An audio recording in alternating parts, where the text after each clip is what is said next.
এগুলা কিন্তু আগে আমরা কিনতাম 20 থেকে 25 টাকা করে, সেই বাঁশ এখন কিনতে হয় 50 থেকে 60 টাকা পিছে। তো বুঝতেই পারছেন যে কীরকম। আসসালামু আলাইকুম, আরও একটা নতুন ভিডিওতে আমার ইউটিউব চ্যানেল আপনাদেরকে স্বাগতম। তো আজকে আমি আমার শসার প্রজেক্টে নিয়ে আসলাম আমি আপনাদেরকে দেখানোর জন্য। আজকে কিন্তু আমার প্রজেক্টে আমি মাচা দিয়ে দিচ্ছি। তো একটু অগ্রিমী মাচা দিয়ে দিচ্ছি, কারণ আমাদের এই দিকে শ্রমিক খুব কম পাওয়া যায়, সেই কারণে একটু অগ্রিম মাচা দিয়ে দিলাম। আর বর্তমানে আমার শসার প্রজেক্টের বয়স 10তম দিন।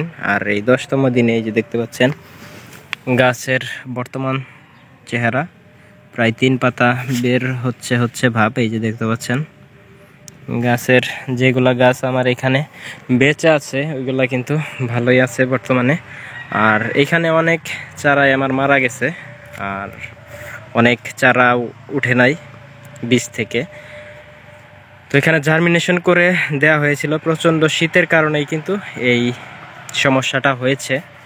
তো কিছু করার নেই, গড়া দিয়েই জমিটা প্রস্তুত করতে হবে। অনেক প্রতিকূল আবহাওয়া যাবে কৃষি সেক্টরে, ভেঙে পড়লে চলবে না। তো আমার এই প্রজেক্টটা আমি এইভাবে গড়া দিয়েই উঠাবো ইনশাল্লাহ। আর আপনারা দেখতে পাচ্ছেন যে এখানে এই প্যাটার্নের মাচা দেয়া হচ্ছে। এখানে এই প্যাটার্নের মাচা আমি এখানে বাঁশ সংকটের জন্য বাঁশগুলা 2টা ফাল্টা করে দিয়ে দিচ্ছি, কিছু কিছু বাঁশ এই যে দেখতে পাচ্ছেন। আর আমাদের এদিকে বাঁশের খুব সংকট যাচ্ছে। রাজশাহী থেকে পানের যে ব্যবসায়ীরা আছে ওনারা কিন্তু এখান থেকে বেশি দামে বাঁশ কিনে নিয়ে যাচ্ছে, সেই কারণে আর কি আমরা বাঁশ সংকটে আছি, এবং কি বাঁশের অনেক দাম দিয়ে বাঁশ কিনতে হচ্ছে। এই বাঁশগুলা কিন্তু আগে আমরা কিনতাম 20 থেকে 25 টাকা করে, সেই বাঁশ এখন কিনতে হয় 50 থেকে 60 টাকা পিছে। তো বুঝতেই পারছেন যে কীরকম দাম দিয়ে কিনতে হচ্ছে, ডাবল প্রায়। সেই কারণে বাঁশগুলাকে আমি 2টা ভাগে ভাগ করে দিয়ে দিচ্ছি। আর এখানে ডাবল বেডে এ প্যাটার্নের মাচা দিচ্ছি।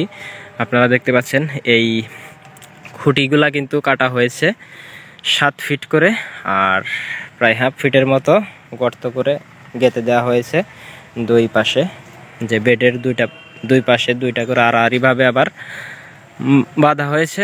এই খুঁটিটা আসলে 7 ফিট করে কাটা হয়েছে। আর একটা খুঁটি থেকে আরেকটা খুঁটির দূরত্বও কিন্তু 7 ফিট দেওয়া হয়েছে। এই খুঁটি থেকে এই খুঁটির দূরত্ব 7 ফিট দেওয়া হয়েছে। আপনারা কিন্তু অনেকেই এরকম কমেন্টের মাধ্যমে বলেন যে খুঁটি থেকে খুঁটির দূরত্ব কত। আসলে খুঁটি থেকে খুঁটির দূরত্ব 7 ফিট, অনেকে কিন্তু 8 ফিট 10 ফিটও দিয়ে থাকে। তো আমি একটু ঘনই দিয়ে থাকি, কারণ গাছে যখন ফল আসে তখন কিন্তু ফলের যে লুট মাচা নিতে পারবে না যদি একটু ফাঁকা দেই। তো সেই কারণে আমি একটু ঘন দিয়ে থাকি এরকম।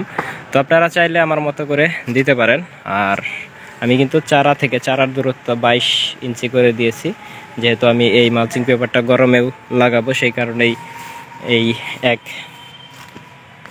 একটা চারা থেকে আরেকটা চারার দূরত্ব কিন্তু 22 ইঞ্চি দিয়েছি, এবং কি এই পাশে একটা থেকে আরেকটার দূরত্ব 22 ইঞ্চি দিয়েছি। তো 2টাই কিন্তু একই মাপ দিয়েছি। আপনারা অবশ্যই আমার চ্যানেলের সাথে থাকবেন এই প্রজেক্টের প্রতিনিয়ত আপডেট পাওয়ার জন্য। আমার এই প্রজেক্টে আমি বীজ আবার দিয়ে দেব। তো গড়া দিয়েই এই প্রজেক্টটা উঠাতে হবে। তো সবাই ভালো থাকবেন, সুস্থ থাকবেন, আর অবশ্যই আমার চ্যানেলের সাথেই থাকবেন। আল্লাহ হাফেজ।